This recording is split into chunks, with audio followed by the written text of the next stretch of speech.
It is about a sustainable and healthy balance between people and the environment. A green economy is one that results in improved human well-being and social equity, while significantly reducing environmental risk and ecological scarcities. If you look at it in terms of the 6 pillars that support the green economy, you have land, waste, and water management. You have sustainable transportation.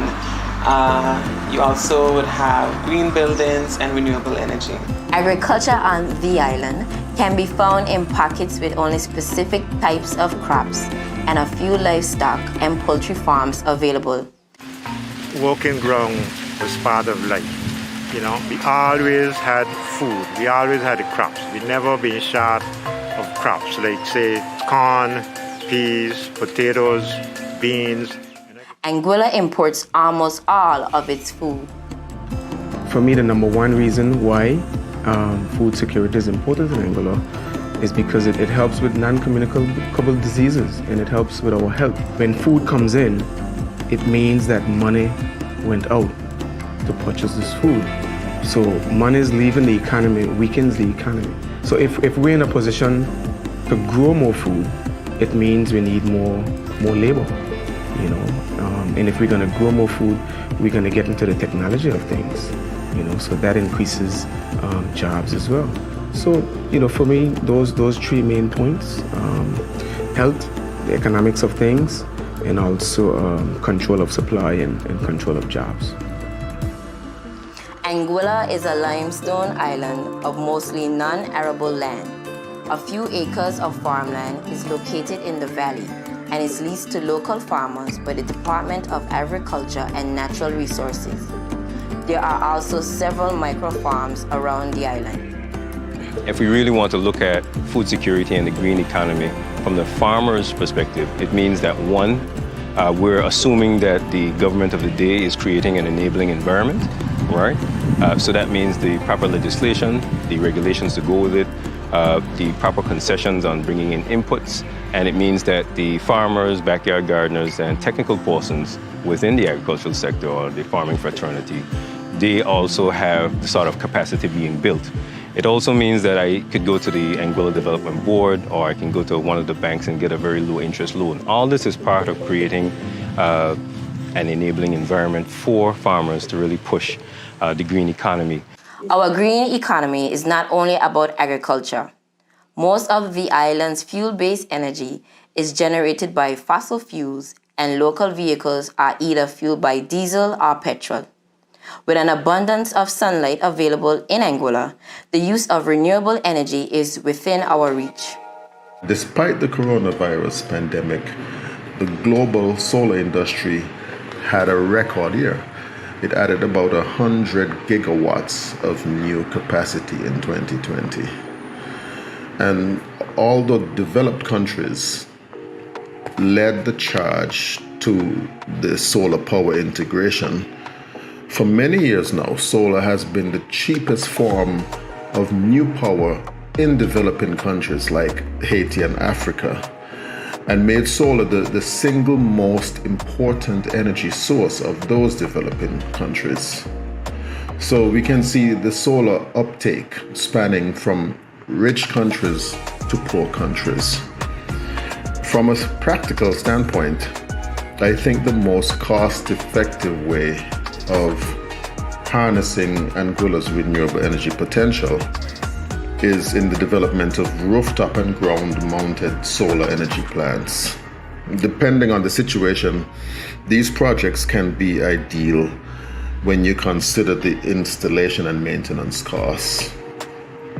But there are cases on the island where this is already being done.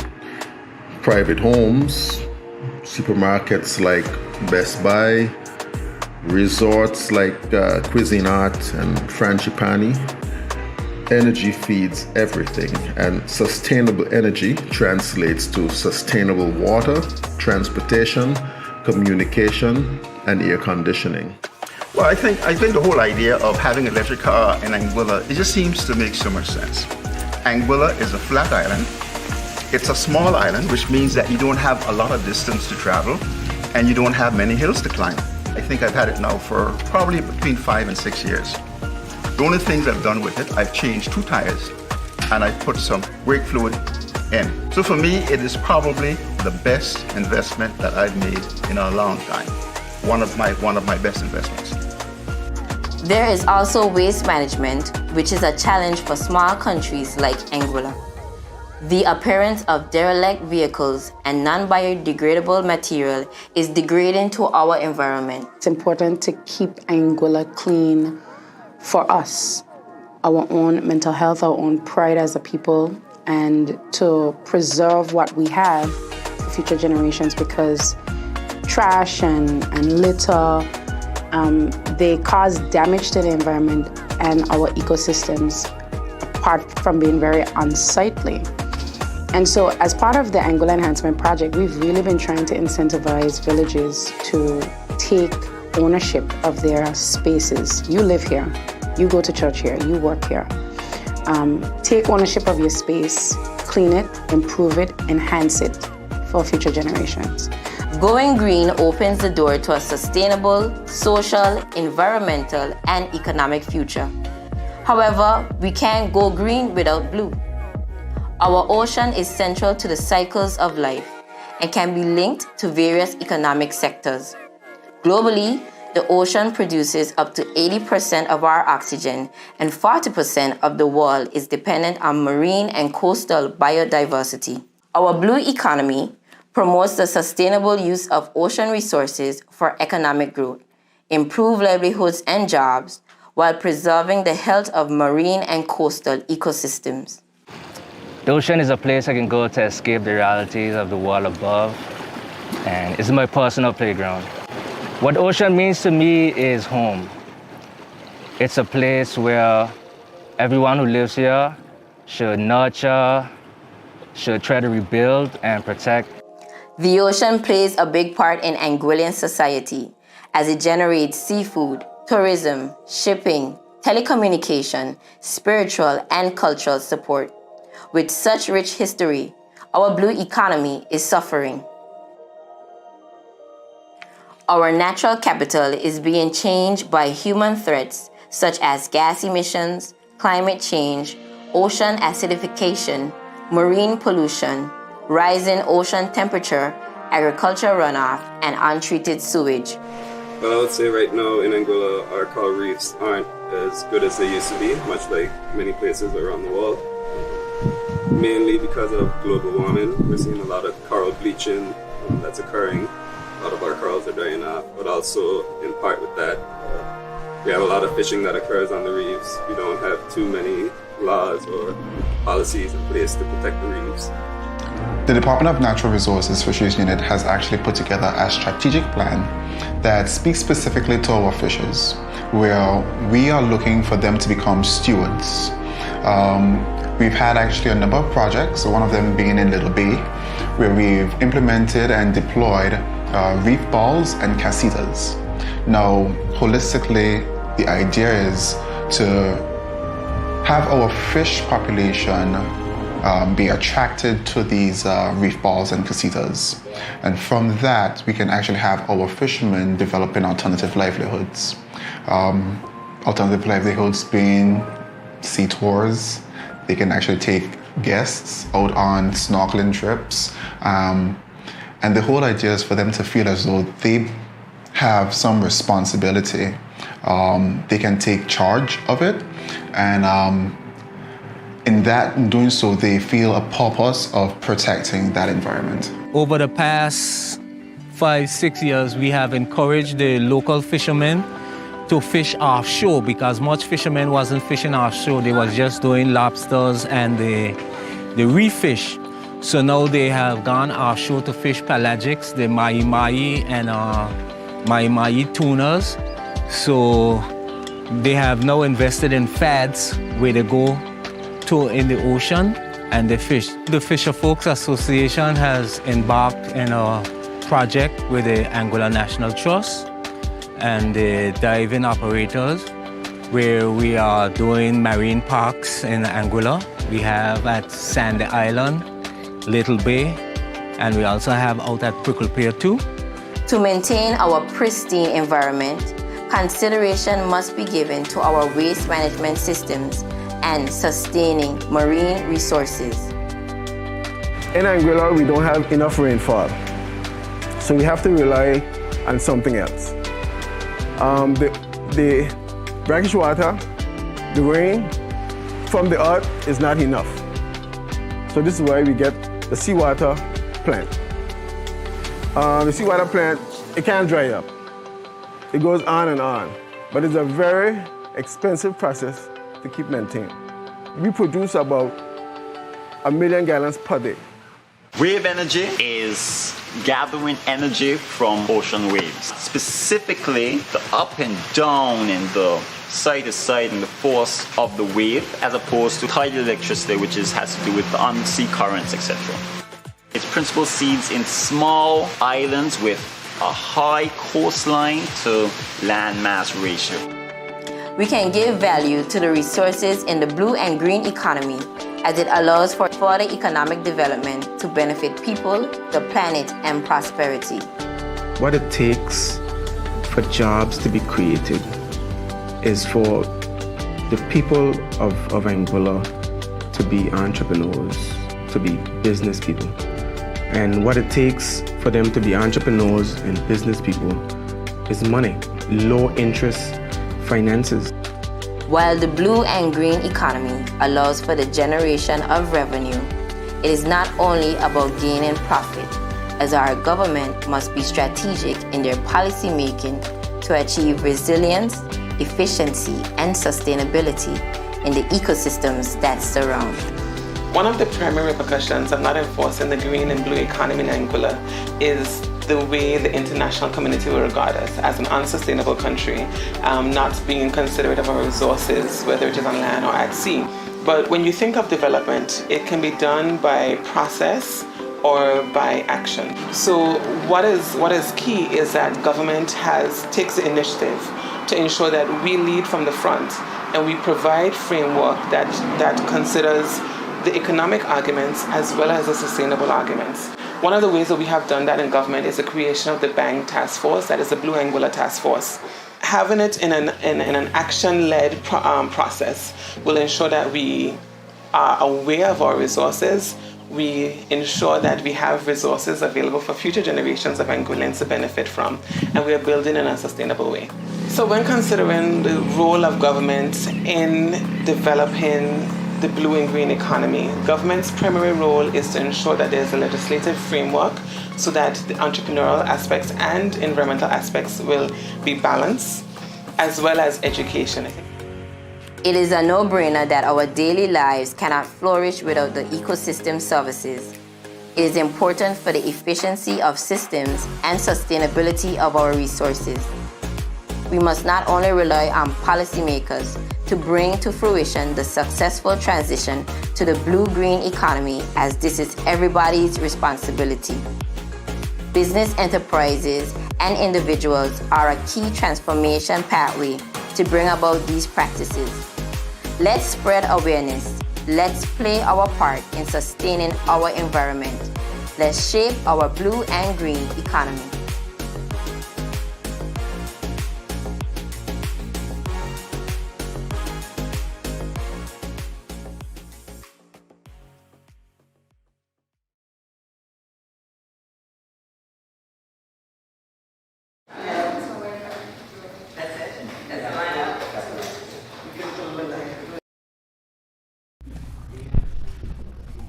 Good afternoon, and welcome to another Government of Anguilla press conference. Today is the 27th of September for those who are a little bit under the weather. We thank God that Hurricane Sam decided not to visit us, and we continue to be blessed, and that we can only thank God for that. I'd like to ask, Minister Kenneth Hodge to lead us in a word of prayer. Thank you very much for your reverence. Thank you, dear Lord. We come before you this afternoon, giving you thanks and praise for yet another day of opportunity. We ask your blessings upon this press conference this afternoon, that you may guide our thoughts, our actions, for the betterment of the people of Anguilla. We ask your continued praise upon this island, that you may continue to protect us from the ravages of hurricanes and other natural disasters moving forward. We ask these blessings in your name. Amen. Amen. I want to welcome you all here today, the ministers, the Chief Medical Officer, Parliamentary Secretary, our ministerial assistant, you the media, for coming out always to be able to take the word to the people of Anguilla. I just want to announce that this week is National Youth Week, which has started off briskly with the conferences. Tomorrow is straight up conversations in the afternoon at the, I think it's Teacher Resource Center. And tomorrow is also House of Assembly at 10 a.m. And the Youth Parliament will be instated on Friday, the 1st of October, starting at 2 p.m. At the Atlan Noralda Harrigan Parliamentary Building. So again, welcome. I'd like us, as usual, get started with the COVID update, vaccine deployment, and also any other news. CMO, I'll turn it over to you, and I'll also, give apologies for the absence of the General, the Permanent Secretary, Mr. Foster Rogers, who is on leave. Good afternoon. So as usual, I'll make the remarks brief because I feel in terms of our situation that overly much has changed. We stand at the present time at 27 active cases on island. You have noted we confirmed several more on the weekend, in fact. A little, I wouldn't say disappointing, a little bit more than we were averaging the last 2 weeks because we really started to see a decline of around 20 cases confirmed per week. So this last 3 days with 25 certainly was not a welcome development. But in terms of the pattern that we're seeing and in terms of the measures based on where we are, we're pretty much in the same boat. We would love to see that transmission go down. We have to remind persons, remember, if you're having any symptoms, especially at the household level, be extremely careful. We still keep hearing people saying, I thought it was a little flu. There's no flu. There's no sniffles right now. There's only COVID until proven otherwise. So please just change that mindset. Actually, in the rest of the world, you tend to see that phenomenon. When you have one virus dominating, that's the one that you have to rule out. And other folks are seeing a similar pattern as well. So if you're in a doubt, don't go to work. Be careful around your family members. Be careful around your friends, right? I still think that we are in a great position to get this under control. But the longer we drag it out, it makes things more difficult for all kinds of normal activities and so on. So we're still pretty much there. Not surprisingly, we just received word from CARFA, the results from our last 10 samples. Remember, we have a sample quota of 10 per month, unless we need to send more. So those were the results of samples sent September 2nd, and now there's a roughly 3-week turnaround. So all Delta, not surprising, every single one, right? And these are from different clusters and different persons that we sent the samples for. So that's where we are. Looking at our vaccination now, our coverage has gone up to just around 59%, 60-61% by the global estimates. They're using a slightly lower denominator, which probably is more accurate. We're using 15.5 and they're using about 15,000. Just to note that now we will have walk-ins. Remember, this last case of vaccinations was for completion of second doses. We have a few available now to open up to a few walk-ins. First come, first serve, I guess. Welch's Polyclinic on Wednesday at 9:30, and we see how that goes. As noted in the press release as well, we are still with our 2 hospitalizations who are reportedly stable at this time, and I think that's pretty much the main part of the message. If there are any questions. Mm-hmm.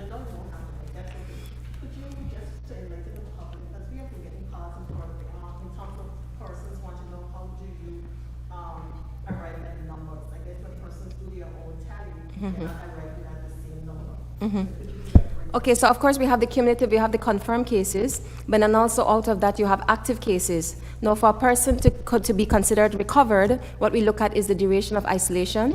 You go 10 days and then you are afebrile for at least 24 hours. We're basically lining us up with the CDC assessment for active cases. That is an important distinction from when persons actually test negative, right? Because as we know, persons can continue testing negative for weeks and months even after they're not infectious. They often do, and now it's more routine with Delta variant. We have people, CDC actually gives them a time frame of 3 months. If you've had COVID-19 infection confirmed, you just need a letter to get back into the States because it says you've had it. We don't expect you to be testing negative anytime soon. It's actually more than 3 months. It's easily 6 months. The longest we've seen is 9 months. The only other possibility around that was maybe the person had a repeat infection, which is extremely rare within that 9-month period. But we really see persons testing positive off and on. And what's often vexing and frustrating for persons, even coming from the States or overseas, they say, but I had it back in September, I had it back in August, whatever, and I've tested negative since. Yes, and then periodically they'll test positive with a high CT result that shows that they're just shedding fragments. So that's the phenomenon we're dealing with. And actually that is the very reason why several countries have gone away from a testing regime to establish whether you're cleared or whether you're released from isolation even. You can imagine when you have to test on a bigger scale than we are, and we are certainly struggling, where it becomes very, very impractical to be testing persons out of isolation to the tune of hundreds and thousands. So that's where they have this clinical criteria to establish when a person has actually recovered, right? And we do buttress that with the testing because we can still do a fair amount of testing to see that they're not infectious when they're eventually released from isolation. Okay.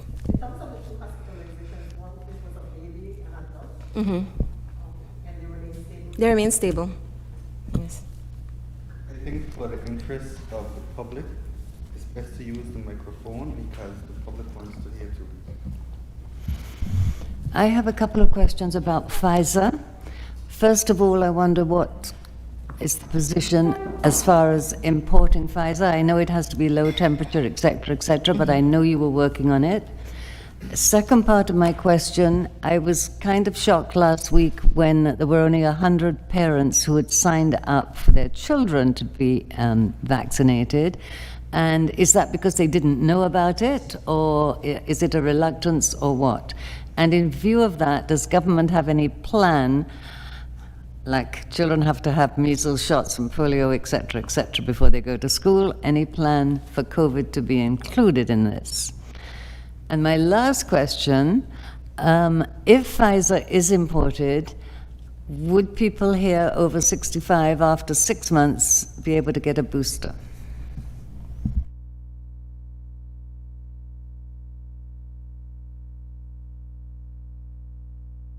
As we said before, we're still waiting on a UK counterpart in terms of the logistics, and that was the last word up to Friday when we were on the call with them. We're just waiting to hear from them as to what and when this will come in. That is still the plan. I think we're juggling between Pfizer and Moderna was the last word, and we just have to wait on them in terms of the protocols and in terms of the logistics, because as I said before, with the difficult management of those mRNA vaccines, it can be expected that it's not going to be just a one-off to Anguilla. They're looking at all of the UCAT territories in this region to see how they're going to bring it, what they're going to bring, the supplies. We've already sent the preliminary data in terms of an estimated population of a certain age, over 65, under 18, and so on and so forth. So we've given our information and we're just waiting to hear back from them.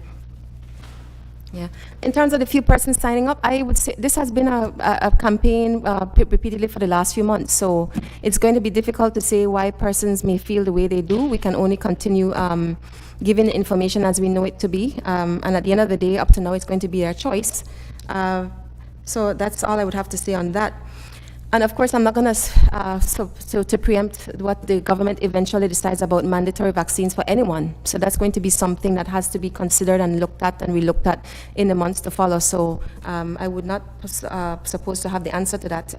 You know, different countries are grappling with different issues at different points in the epidemic, even different levels of transmission in terms of overwhelming of the healthcare systems. You notice that countries that are in a worse place are more aggressive with regards to policy and regulation and so on. God forbid we ever get to that point, but that's going to be something that will be discussed and ultimately a government decision. And then looking at the boosters, you would note that the position right now is mainly for vulnerable, including over 65s, persons with immunodeficiency, and so on. I suspect that's the same direction we'll be going in. Again, if we're talking about boosting with an mRNA vaccine, which is, it can also boost with AstraZeneca, but ultimately we're going to see what that looks like in terms of what the UK shares with us, which is most practical and feasible for us and all the UCATs. Thank you.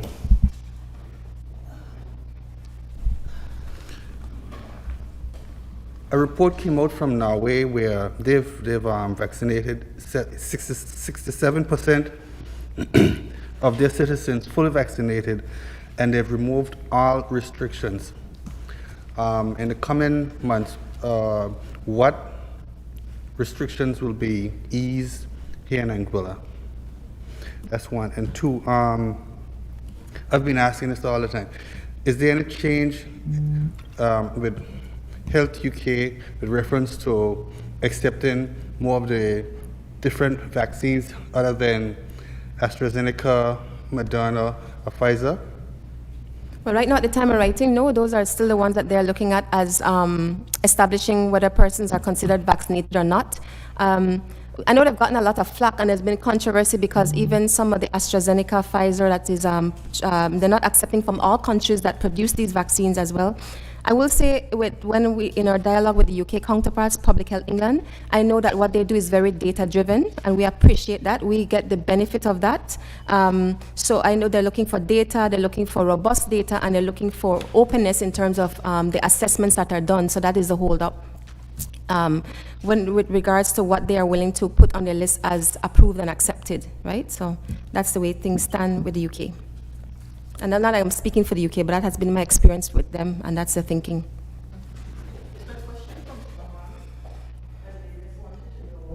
If they said that they recently read a document saying that the AstraZeneca vaccine will not be accepted by the US, is this true? And if so, what will be the next step?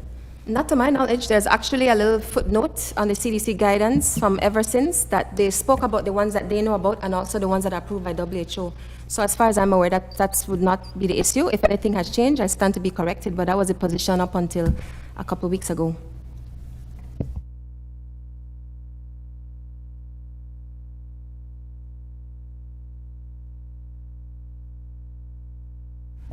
Are there any other further questions for the Chief Medical Officer?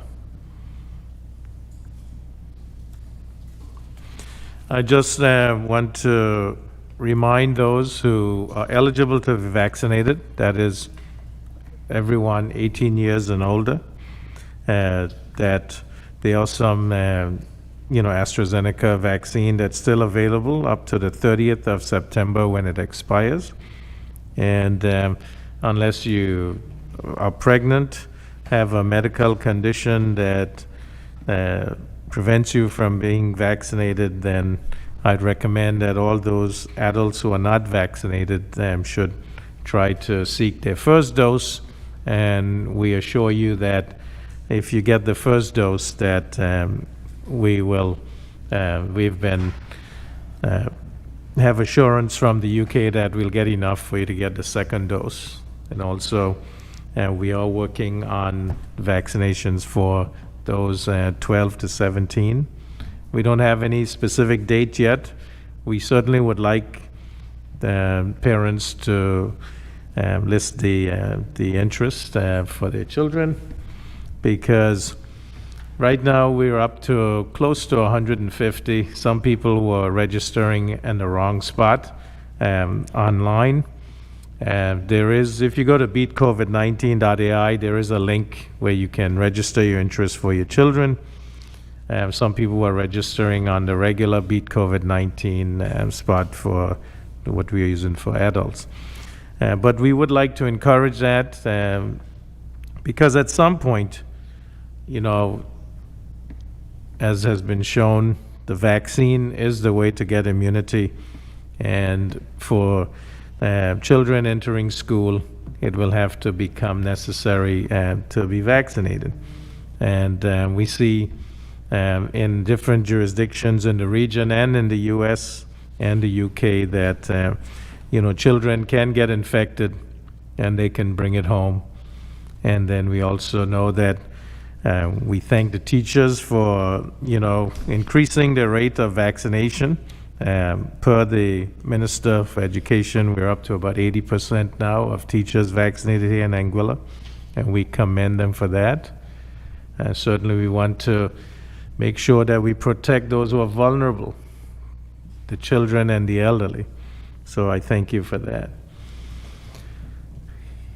If there are no other questions at this time, I want to thank the Chief Medical Officer for the stellar work that's being done. Certainly looks like the positive numbers are continuing to go up slowly.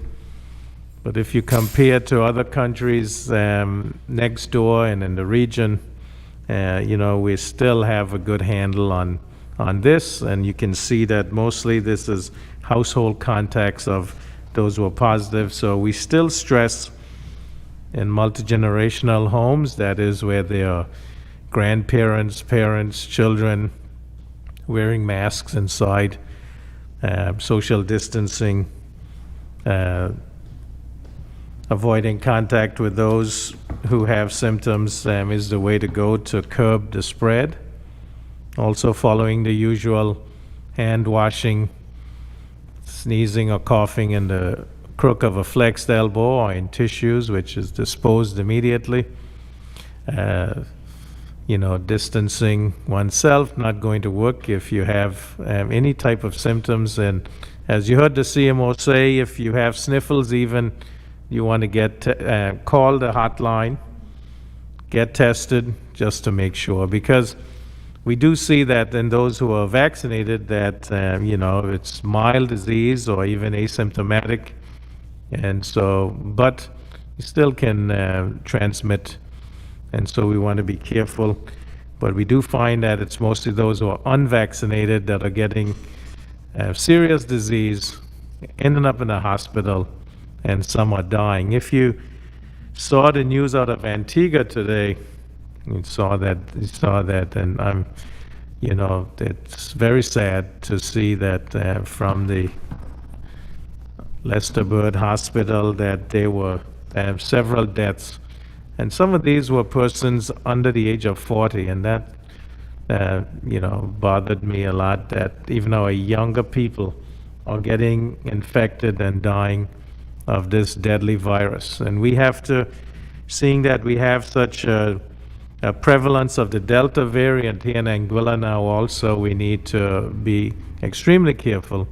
And so again, I stress those who are not vaccinated, the vaccine is shown to be effective to prevent severe disease, hospitalization, and death.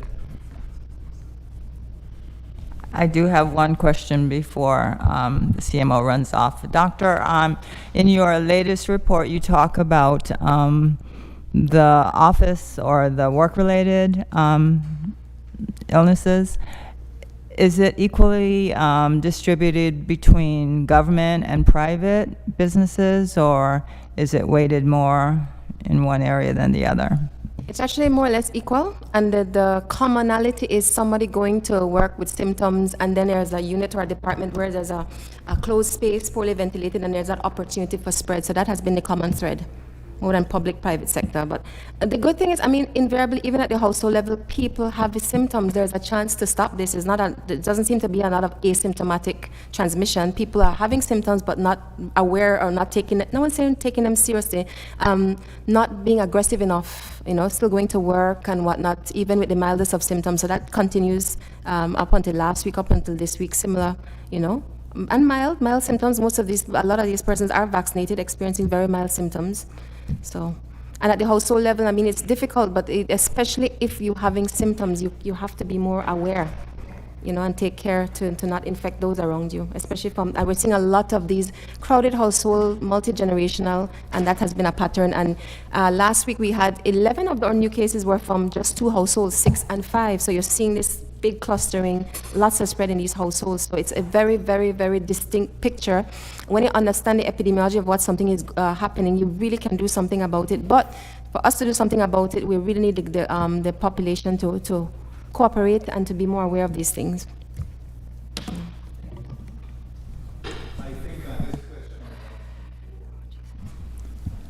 and I'm not really satisfied with the answer. Can you tell us, those of us who are vaccinated, we are contented that we are vaccinated and that we are protected against the virus. But with a new strain of Delta, are we effectively protected? Would we have to take another dose or another boost sooner or later? Delta, because as infectious as it is, we're still seeing the vaccines are highly effective against severe illness and death. So yes, that's what we have been seeing, right? And I said again, for the boosters, we're looking in the first instance to the most vulnerable of the population. The first consideration would be persons over 65, and then after that, persons with immune deficiency and underlying deficiencies, because what the scientific community is acknowledging is that even though you're seeing that efficacy, effectiveness wane with age, you're still seeing highly effective against preventing severe illness and deaths. So we have been seeing it.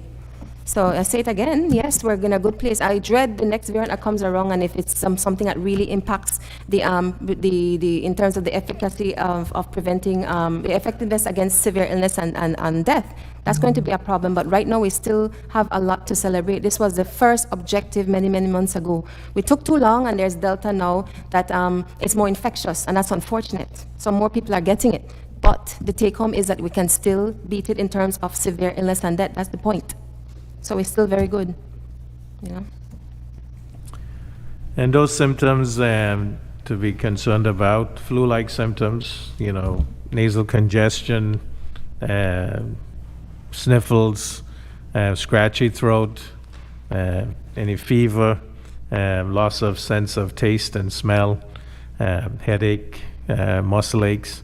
These are the things that, you know, we don't take think too much about if they're not laying us up in bed. But these are the some of the signs and symptoms of COVID also. So this is what we should do, especially if you stay away from work. If you have those symptoms, call the hotlines, get tested, so that we can curb the spread and protect each other, because that's what's important. We, all our brothers and sisters, keepers, and we have to look out for each other. Thank you for that. Any other questions for the CMO?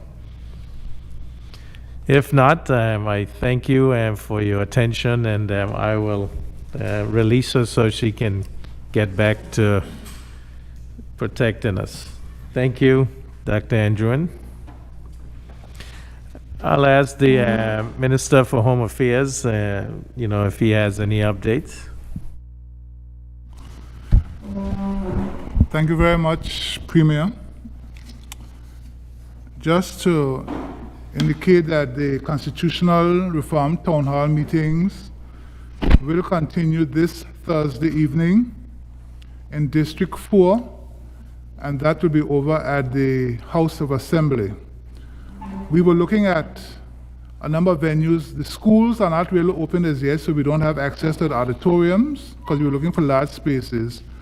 The church is in use on that evening, so we have opted to go over to the House of Assembly for the meeting in District 4. I'm very pleased that the meetings are continuing to garner tremendous interest. We are hearing from Anguillans across the diaspora. We are getting emails, persons are sending their comments, and this is very good for us, because it is telling us that persons, while they may not be physically attending the sessions, they are listening online and they are sending in their comments. And I would like to encourage that to continue. We have 2 more districts to cover, District 6, which will be next week, and District 3 the following week. And we want to encourage persons to continue to send in their comments. In North End in particular, we were quite pleased to have the interventions from Mr. David Carter. He was a former chairman of the Constitutional Reform Committee. So things are going well in that direction, and we are looking forward, when that exercise is over, to collating the various statements, comments, questions, and coming back with additions to the draft that is currently out there. I also want to take a few minutes to present to you a prepared statement which we are entitling the real estate market in Anguilla. And this will be hitting your emails in a few minutes after I have finished, so you'll be getting it before you leave here this afternoon. And this is really to update the public of Anguilla in terms of the alien landholding licenses. We understand that there's a number of comments that are being made on social media that are misinforming the general public. And we want to take this opportunity this afternoon to basically provide you with the correct information. So bear with me, I'll read the prepared statement. In December 2016, a white paper was prepared by the government of Anguilla on revitalizing the real estate market. The purpose of this paper was to propose fiscal interventions which would both improve the faltering banking sector and boost growth and development in the construction sector through reducing stamp duty under the Alien Landholding License ALHL Regulation Act fee and incentivizing construction through the provision of import duty concessions. In December of 2016, Executive Council considered and approved the implementation of a formalized program for offering a reduction of the applicable stamp duty under the Stamp Act and stamp duty under the Alien Landholding License ALHL Act for purchases of residential properties with the aim of stimulating economic activity in the real estate and construction sectors. This program reduced stamp duty on transfers for Anguillians from 5% to 2.5% for a period of 3 years, and stamp duty for alien landholding license on villas, homes from 12.5% to 5% on constructed properties, and from 12.5% to 6.25% on land purchases for a period of 24 months. Both of these have been extended until 31st December 2021. That is the end of this year. It is important to note that the tourism and resort sectors play an ever important role in shaping Anguilla's economy, as the island is highly dependent on the same. The tourism sector has been noted as one of the major contributors to driving the island's economy and is a gainful employer of the island's labor force. The development of the tourism sector is also key to the performance of the real estate market, contributing to the construction and sales of resorts, villa residences, and condominium units. Additionally, over the past years, the government of Anguilla would have signed a number of MOUs, MOAs, which are binding agreements, and set the alien landholding license rates payable. For example, S.A.F., that is Four Seasons, and the government of Anguilla on 17th September 2010 signed an MOU which set rates on initial sales and resales, as well as the granting of an exemption period. In certain cases, some of the conditions under the MOUs, MOAs have been extended for additional periods. And you will know that in some of the recent EXCO minutes, that's where you have seen the exempt on some of those action sheets because of these previous agreements made in the MOUs and MOAs. Based on the analysis of the real estate market over the last 7 years, approximately 70% of the stamp duty revenue has been a result of alien landholding license fees as opposed to stamp duty from Anguillians. Further, if the policy is revoked, this can further impact revenues, especially in the local market, with little spending power, as well as significantly cooling off revenues going forward. Such can have a spiraling negative impact on real estate developments, construction, refurbishment, infrastructure, and the economy on a whole. The reduction in stamp duty under both acts will impact the overall revenue, but there is a potential uptick that the increase in activity will surpass this loss and generate more activity in the market, which is oversupplied with properties which on average have taken 2 to 3 years to trade on the market. In addition, there's an upsurge in economic activity in the construction industry and the wide economy as we see a number of new homeowners purchasing property to build or to renovate. Therefore, in the end, the revenue position will be through the multiplier effect on the economy of increased activity in the real estate and the construction sectors. That's the text of the prepared statement that the Ministry of Lands and the Department of Lands will have prepared for presentation this afternoon. And I just want to thank the technical staff for putting this information together. Thank you. Any questions? Thank you, Premier. Thank you, Minister. And I'd like to, concur that the constitutional reform meetings have been very enlightening. In fact, you get good history lessons, you understand, in fact,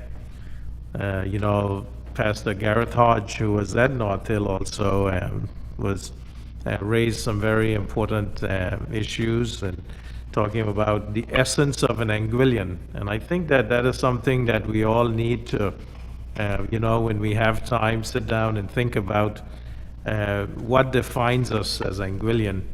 And then, that will help us to inform and instruct how our Constitution should be written, given that this is the supreme law of the land.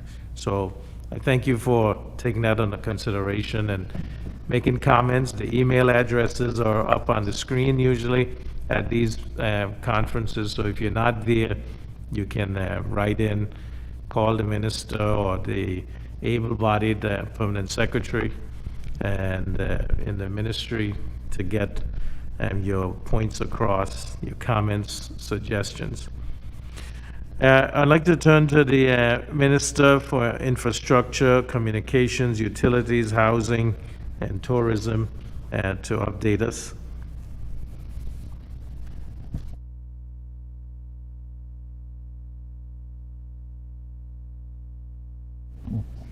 Good afternoon. Firstly, before we came to the press conference, the PALSEC and I was on a virtual tour with American Airlines. PALSEC can update you on more of the developments as it relates to aviation and airlift coming to Anguilla over the next few weeks and months. Just a quick update on the progress with the side roads, the 4 side roads that we are embarking upon.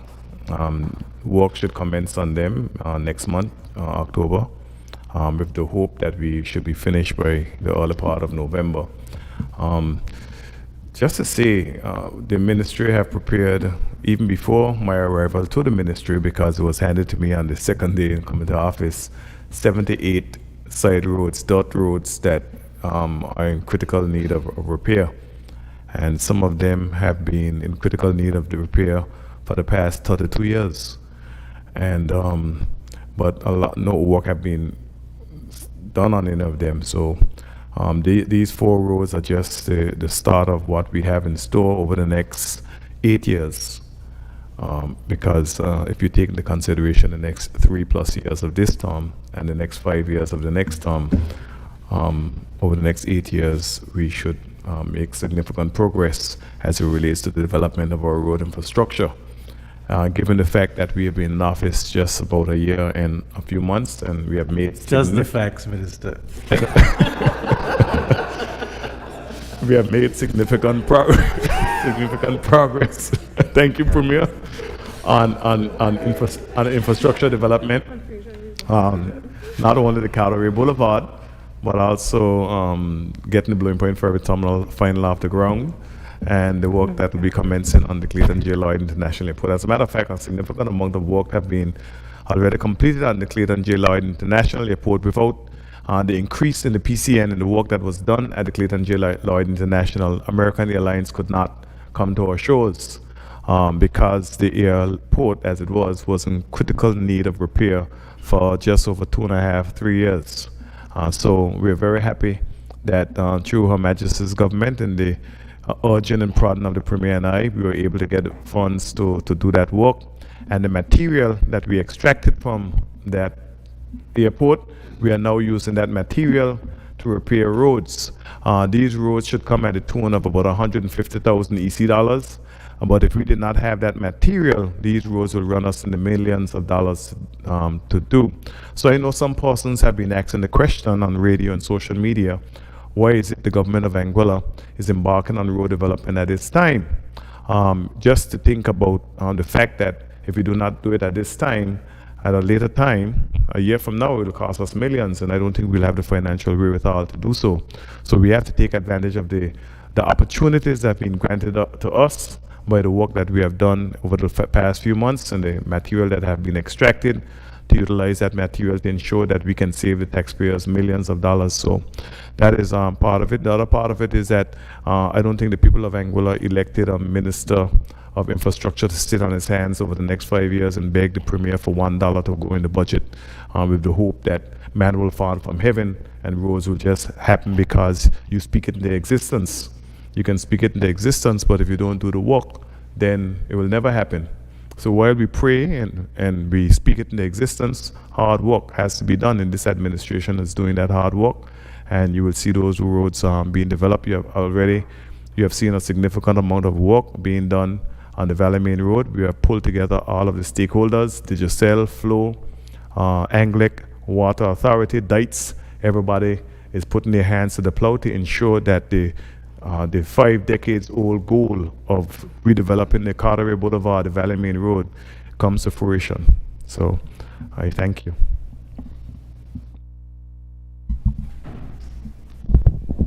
Mr. Minister, can you please tell us, if possible, the technical process that the roads will undergo to bring them to quality? Well, you know, when we had our initial meeting on the 2nd of July 2020, I indicated to the staff at the Ministry of Infrastructure that I know nothing about infrastructure. But here is where I want to go with infrastructure. So you have to guide me, you have to advise me, you have to help me. And so through their experiences, they have been able to impart some knowledge on me. So I'll impart that knowledge on you. So the first thing is that you have to survey the roads to ensure that they do not encroach private lands, because if you look at our outstanding debt, we have an outstanding debt to a significant amount of landowners in Anguilla whose roads have been improved through chip and seal, through asphalt, and then they claim for compensation because the roads have encroached their land. So it was our goal that we will not move forward with any issues that take into consideration people's private lands and only develop roads that are vested in the hands of the Crown, in the hands of the state. Because I think it is unfair to the people of Anguilla that we would improve your road, we would asphalt your road, we will stop you from eating dust, and then you still come and you ask for compensation because we improve your roads. So even though there's a priority list, the list that we have as a priority is based on the fact that not only these roads need to be done, but that the roads do not encumber people's lands. So once that surveying is done, the surveying was already completed by the Lands and Surveys Department for these 4 roads, then we decide how much material it will take. Once we know how much material it will take, it will be costed. And once it's costed, then we move forward with trying to acquire the funding for it. The funding for these roads was done through the supplementary budget that was recently passed in Parliament. I believe it was two Tuesdays ago. 2 Tuesdays ago, it was passed in Parliament unanimously. I did not hear any no's, so I assume that it was a unanimous passage. And so once that was done, and everything was assented to, then we can move forward with the development of those roads. So now we're doing a tender, and once that tender is completed, the successful applicants will move forward with the development of those roads, but it's in advanced stages at this time. I have a question about the roads. Are they going to be done all simultaneously, or will they be done one and then the other then simultaneously? They'll all be done simultaneously. And I'm just so happy that there's going to be connectivity to the Jerry Gums Highway, because when you're on that highway and you want to get off, I don't know of a way to get off other than going all the way to Blowing Point and then going back. So I am so glad that now there'll be another road that you can use to get to the, I don't know what that main road is called, by the tire shop. But That's the George Hill Main Road. George Hill, yeah. Yeah. The number one priority on the list that was given to me was actually the road that connects the Jeremiah Gums Highway to the South Hill Main Road through where we commonly call the Louis Price Gym. But because it encroached some private lands and we were not able to get past those difficulties, we had to look at the next spot that would allow that connectivity without those issues.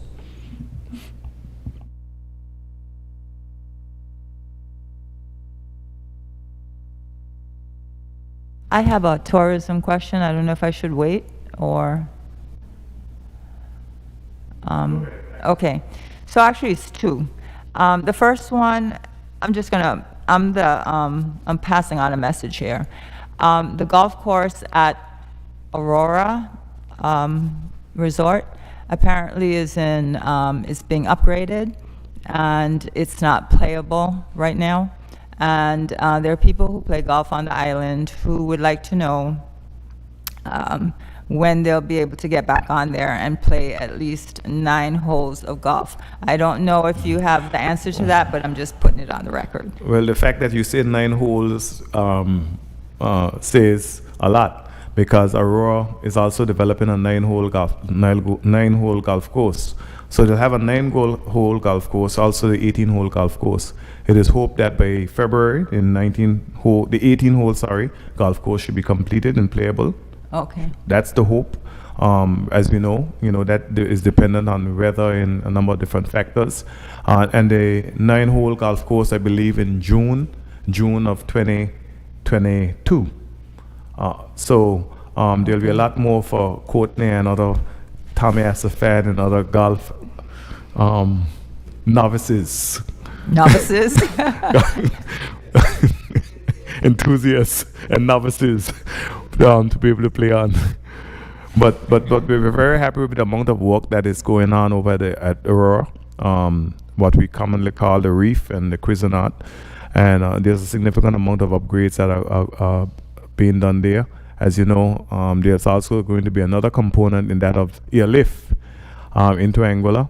Not only we're looking at the possibility of Florida, but also, hopefully, and I may be speaking out of turn, the parliamentary secretary will pull me up if I do, but possibly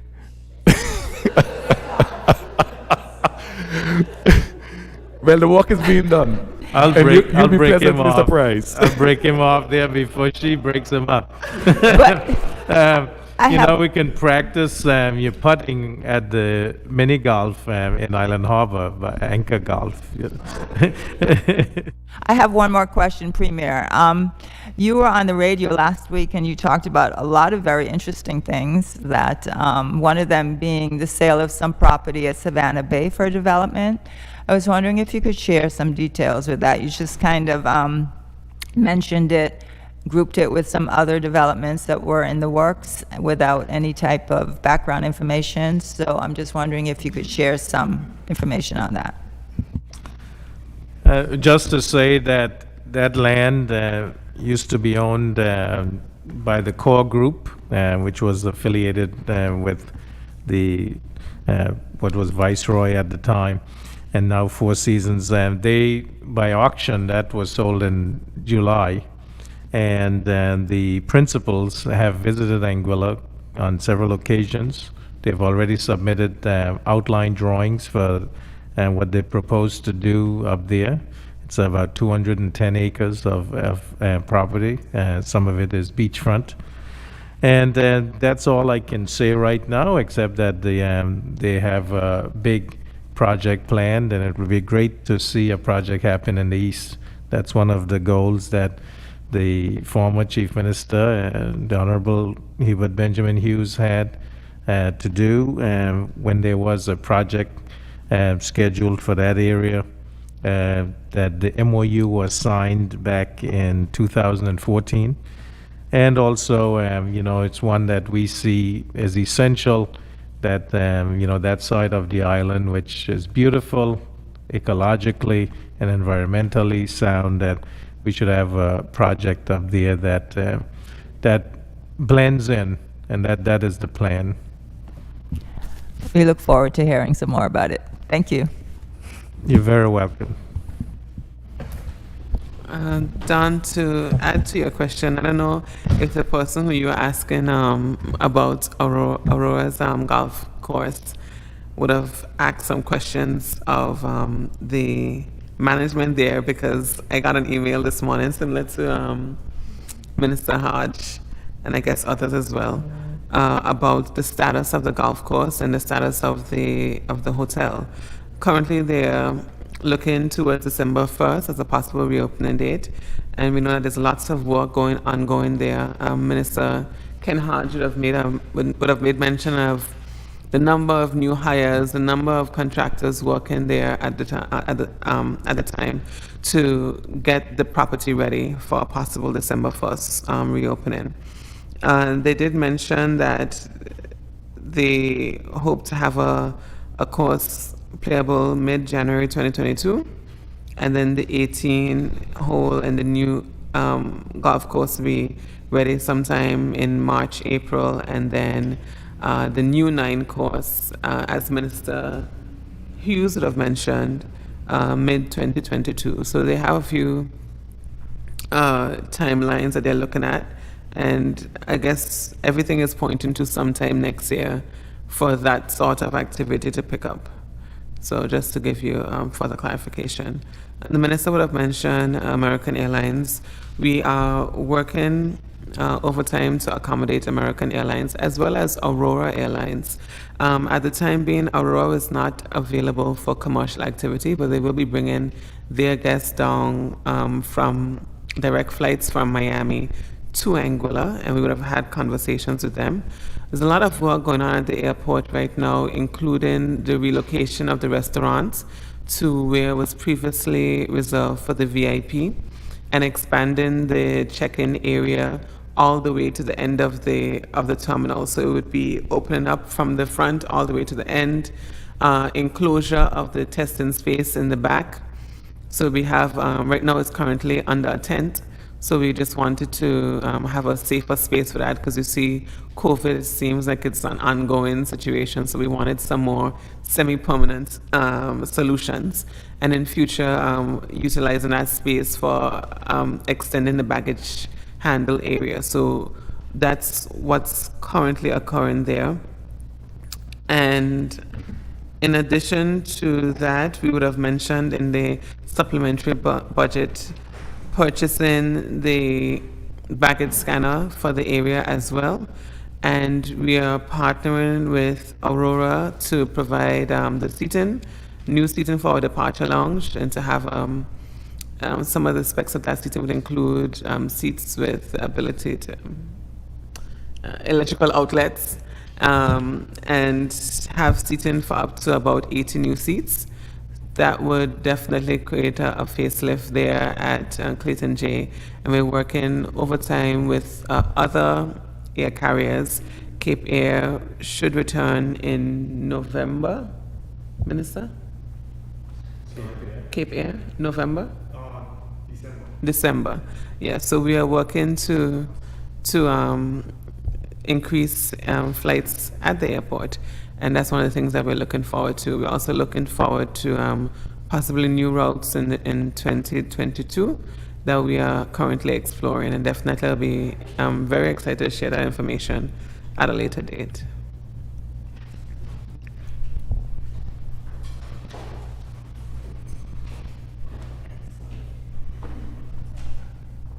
Just a quick question on Aurora, but my question is directed to the Minister of Labour, Mr. Hodge. With the announcement of Aurora, I'm just wondering, after the completion, do you have an idea of how many jobs will be needed, how many persons will be employed following the construction, the redevelopment of Aurora Hotel? They are telling us over 200 additional persons will be employed. Okay. We know some time back the Ministry of Labour, the Department of Labour has been promoting the registry. Are you seeing persons coming there and registering whether they are unemployed or not? You're talking about the Department of Labor? The Department of Labor, persons who are unemployed, to come in and register their names. Yes, we are still seeing that is happening, and we continue to encourage persons to come in. And I also want to say, while I have the mic, is that when persons apply for positions, they need also to ensure that they send a copy of the applications across to the Labor Department. Because one of the stipulations that I have been constantly doing is when the work permit applications come in, we cross-reference the application against Anguillans who would have applied. And we ask the properties each and every case to tell us why, how many Anguillans applied, and why is it they didn't make the cut.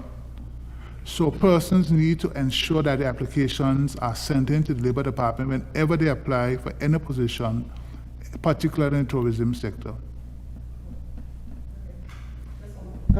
I have a question that just came in recently. I think this may not for you, for Mrs. Gums-Marie. This is in her area.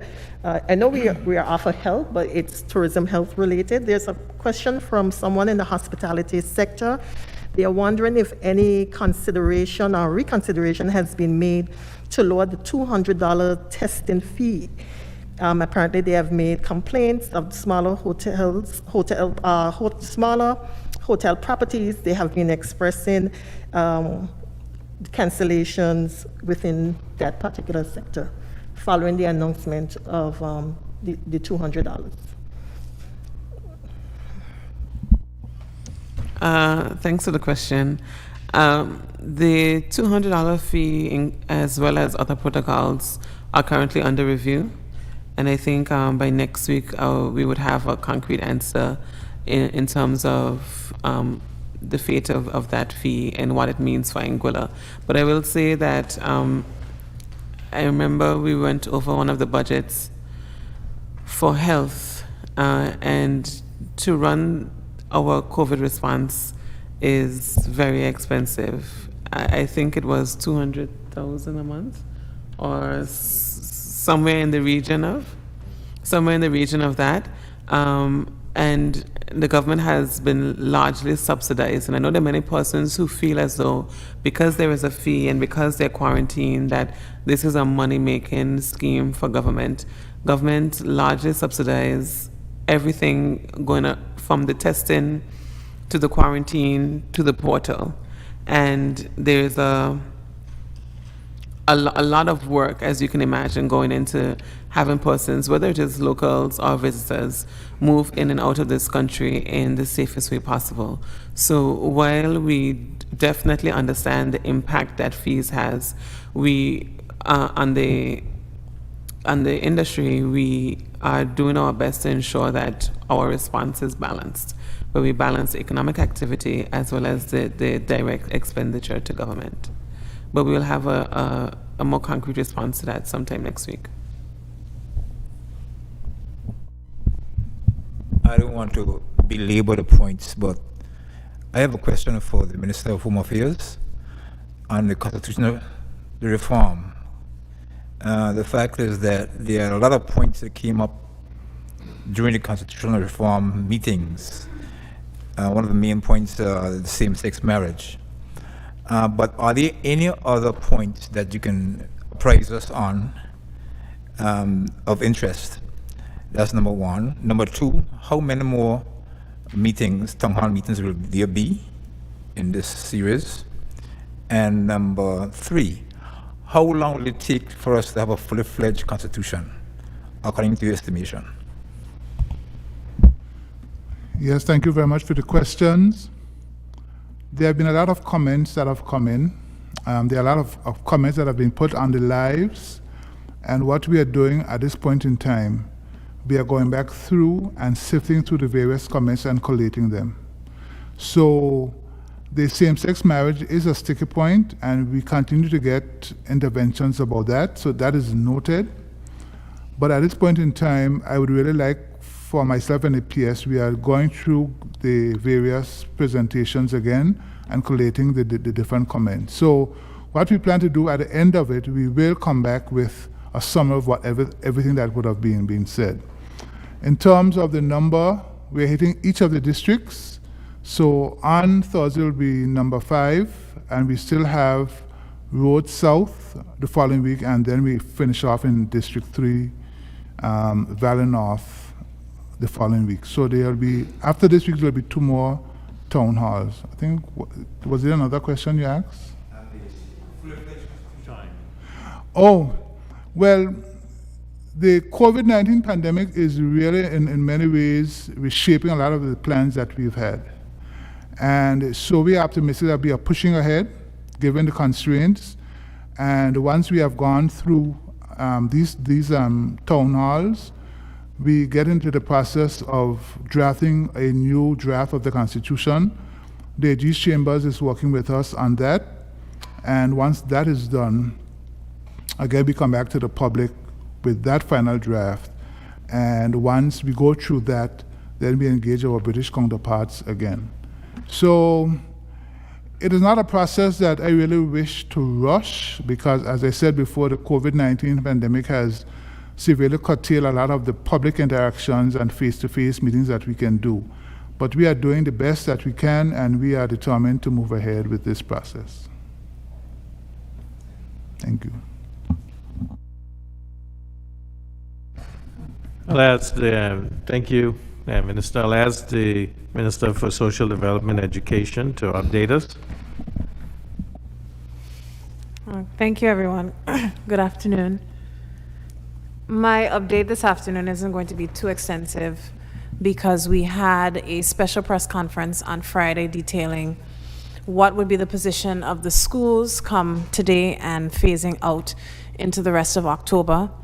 I know that a number of working parents would not have been completely satisfied with the approach taken by the Ministry of Social Development and Education, but when we consider that we have to keep thousands of students safe across our schools, and that is a responsibility on the Ministry of Social Development and Education, we have an obligation to act responsibly and take measures to keep students and staff safe, and therefore we were not prepared, given the level of transmission, the type of transmission, to reopen schools on the 27th, which would have been today, 27th of September, 2021.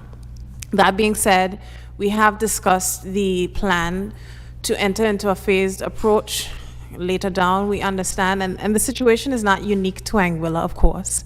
This is what most Caribbean territories are facing right now in relation to the reopening of schools, that because of the level of transmission, and Anguilla is in a fortunate position, but still we are minded that our hospital resources are much more limited than many other islands, and our ability to socially distance may be a little challenged given the state of our physical school infrastructure at the high school at the moment. So we've given a brief, this afternoon I'm just giving a brief update in relation to those developments, and I will encourage persons who have any questions about the phased reopening or the phased return to school and the new measures that would have been implemented from this week, which would include the scheduling of one-on-one meeting times with teachers intended to specifically address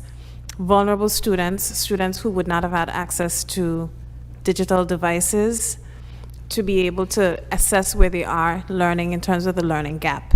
So from that perspective, we have covered most of that on Friday. In relation to sports and youth and culture, we do have the annual Youth Week taking place right now under the theme the blue and green economy, optimizing the blue and green economy. The full title is not coming to my mind, but I do know it. And right now at the Teachers Resource Center, we have the National Youth Conference, which is going to be taking place between today and tomorrow. Tomorrow afternoon, between 2 and 4, we'll have straight up conversations, which will take place with all my ministerial colleagues at the Teachers Resource Center and some youth representatives asking questions of us in relation to areas that they see the need for development in Anguilla. And then it'll continue for the rest of the week. So if you're interested, just visit the Department of Youth and Culture's Facebook page so that you can get a better idea of what is happening in terms of Youth Week. And just to give you the entire title, it is Economic Diversification and Food Security, Optimizing Anguilla's Green and Blue Economy. Thank you, Paulsec. So those are the main touching points. In relation to sports development, the ministerial assistant and myself and the Department of Sports will probably be coming to you soon with an update in terms of our advancements, both in policy and in terms of potential infrastructural development. And at that point, you'll be able to ask freely questions as it relates to sports development in Anguilla.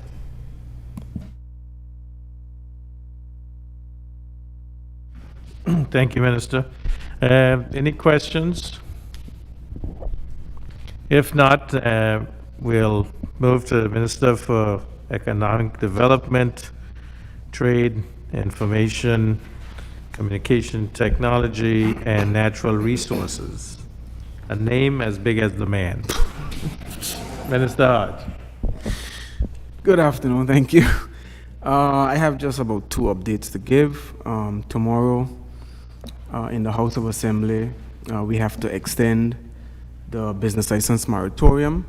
We're extending that moratorium until December 31st, 2021. And, you know, because we are proroguing the House during the month of October, we have to do all 3 readings of that moratorium extension tomorrow. It is something that is contrary to the rules, so we hope that the Speaker of the House will forgive us, and we hope that the people of Anguilla will forgive us for having all 3 readings taking place tomorrow in one sitting. It's an extension. It's just a change of date. So we have been to the House. I think at least this will be the 3rd time that we are extending the moratorium, and we are not doing anything different but a date change. So hopefully that is something that the people will forgive us for. The reason why we have to extend the moratorium is not because we're not ready with the new Business License Act, but because of the EU blacklisting situation. We made some amendments to our business license legislation that strengthened partnerships, and we are just waiting for that amendment to be ratified. The EU Ministers of Finance will have a meeting on October the 7th, where we will finally know if our legislation now is strong enough. The prior legislation, you know, we had a weak legislation as it relates to partnerships. They were not required to incorporate, but we have made a lot of changes, and we have a much stronger piece of legislation now. And it's just we are playing it safe so that we don't have to go back and make other amendments. So we extended the moratorium until the end of the year, and the new Business License Act will come into being January 1st, 2022. So after the House is prorogued, after we meet back in October, no, we're going to meet in November? Where are we going to meet? November. When we meet in November, we'll do the first reading over again, and then we will do the second and third a few weeks after for the Business License Act. Foreign direct investments, the Premier spoke a little bit about Savannah Bay project. We still have the Alta Marina project that we're waiting on the developers, the investors to sign off on that MOU. We had a few COVID delays as it relates to those investors. So we're looking forward within the next couple of weeks to restart the conversation with them. There's also the Rendezvous project that we're still engaged with those investors. All 3 projects includes a marina, a boutique hotel, residences, etc. We have 2 medical schools that are very active. I know medical schools, we've been talking about medical schools since we came into office, but I can say that the conversations are now advanced, and we are hoping that come 2022, that we have at least one of those medical schools with students on the ground. Whether it's the first quarter or second quarter, we are hoping that it's going to happen early in 2022. an update as it relates to the fisher folk. As you know, the trade between Anguilla and St. Martin on the French side, it came to an abrupt halt when the French authorities started to require certain certification and testing to be done on fish. After speaking to many fisher folks in Anguilla, we are coming up with protocols that will allow St. Martin vessels to come to Road Bay and collect fish from our fisher folk. So in short time, we will release what those protocols will look like. So I'm just gonna say here right now to the fisher folk that we are understanding of the issue, and we are drafting protocols that will be released to you guys soon, and that will allow the trade between Anguilla and St. Martin to resume. We know during this downtime where our hospitality plant is closed, you know, the St. Martin trade is one that closes the gap for many of our fisher folk, and we are working diligently to resume that trade. So we're gonna be releasing those final protocols pretty soon that allows for St. Martin registered vessels to come to Anguilla Road Bay to collect fish. I'm not hearing you. Thank you. Thank you, Minister. Any questions for the Minister?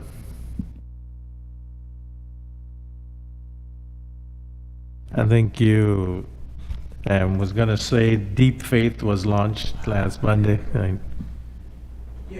Just to publicly and officially congratulate the Fabian brothers for the launch of their vessel Deep Faith. It was exciting to watch because, you know, we saw that vessel on the shoreline for almost 3 years.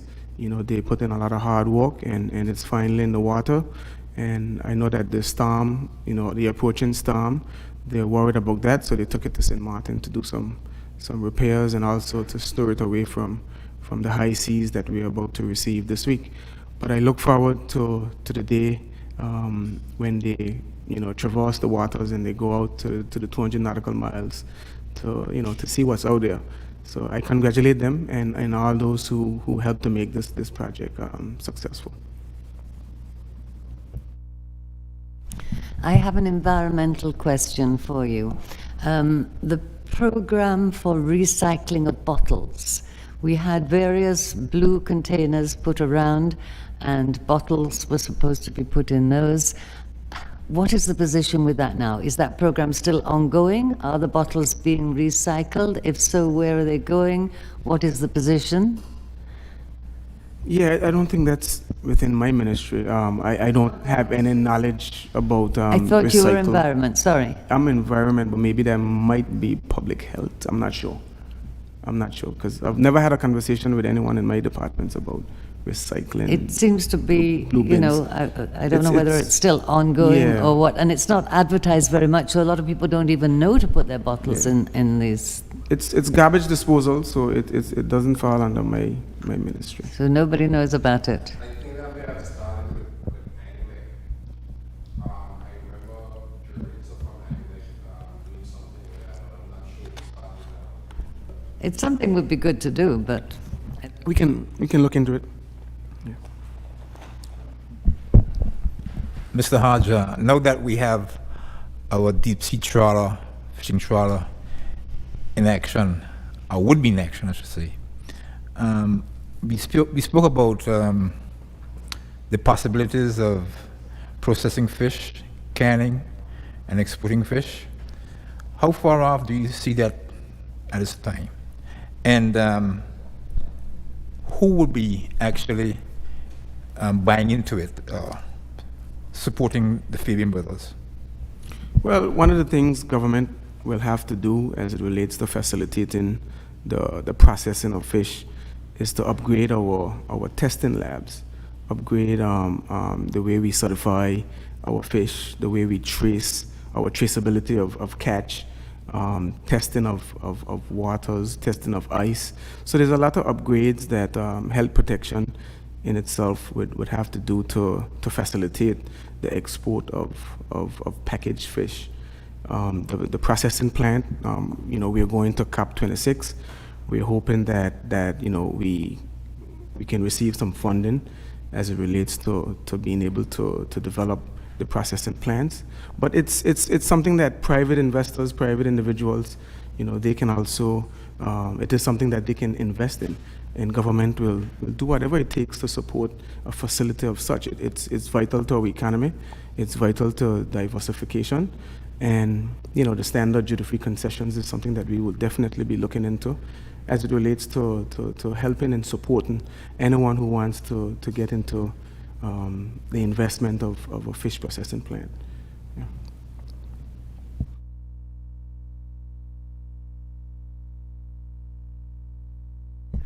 Mr. Hodge, you mentioned that the Martin boats will be coming, the Martin fishers will be coming over to assist the Anguilla fishers to help them sell their fish. I'm just wondering, is this specifically relating to the fishers on the Dutch side, or this is fishers from the French side?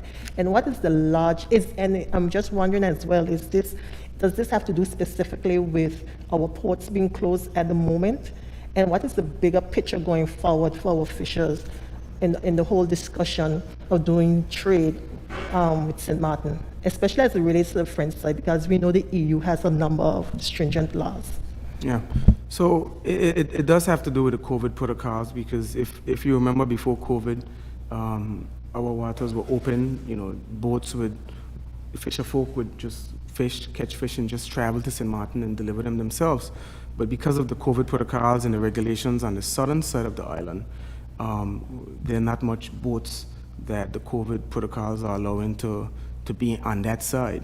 So because of those strict protocols, it's kind of like an encumbrance on fisher folk taking their fish over. So we have allowed the Dutch boats to come over, and the long picture, we're gonna have to upgrade our testing facility.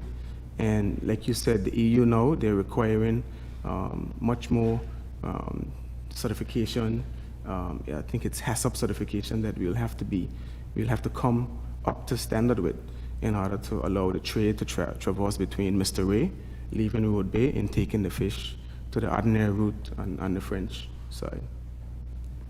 In terms of the protocols, does this have to do with a specific number of boats coming in to assist, or each fisher to their own preference? Well, there's going to be a registration process. Each vessel that is about to come to Anguilla would have to register ahead of time. So we're not encouraging every vessel in St. Martin to come over.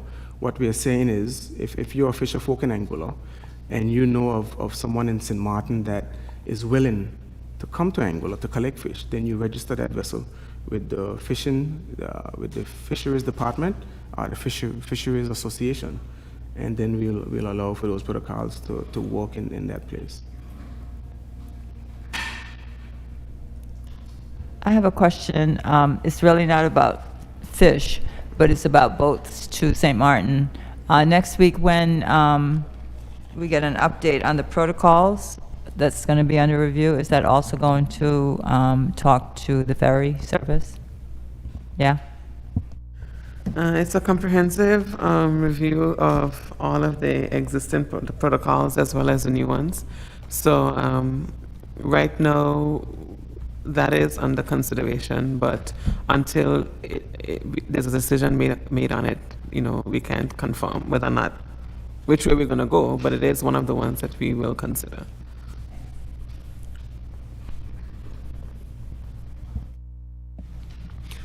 Excellent. You guys have been very attentive today, so we will just say, it's a pleasure always to have the press come out. And I don't know if there are any specific questions for me in any of my capacities. If not, we will.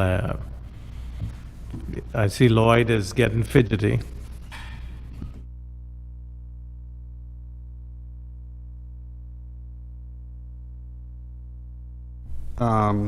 Chief, we saw a press release from the CDB in reference to $32 million being given to Anguilla and Antigua and Barbuda.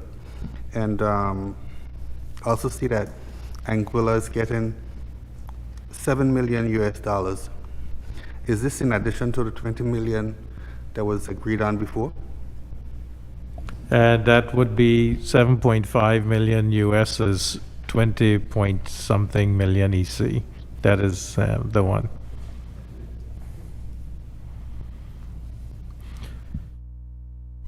Is that it, Lloyd? I know you had a whole sheet of questions. I thought because you missed last week, you know, you would make up for it, but I know you were watching the launch of the vessel. Thank you.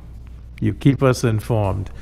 Again, I want to thank everyone for coming out. It's always a pleasure to have the press here. And I want to thank, Radio Anguilla, the Anguillian newspaper, Daily Herald, KCN Channel 4, Lloyd Live. Dites, of course, is always here and will also be there tomorrow at the House of Assembly, and then on Thursday at the House of Assembly for the constitutional reform meetings, along with in Anguilla and GAF. I want to thank the ministers, ministerial assistants, our liaison to the Spanish-speaking community, public relations officer, and the public for here in Anguilla and abroad who continue to listen, and certainly hope that we keep you reliably informed. And certainly you have access to us if there are any questions that come up before the press conferences that you can ask.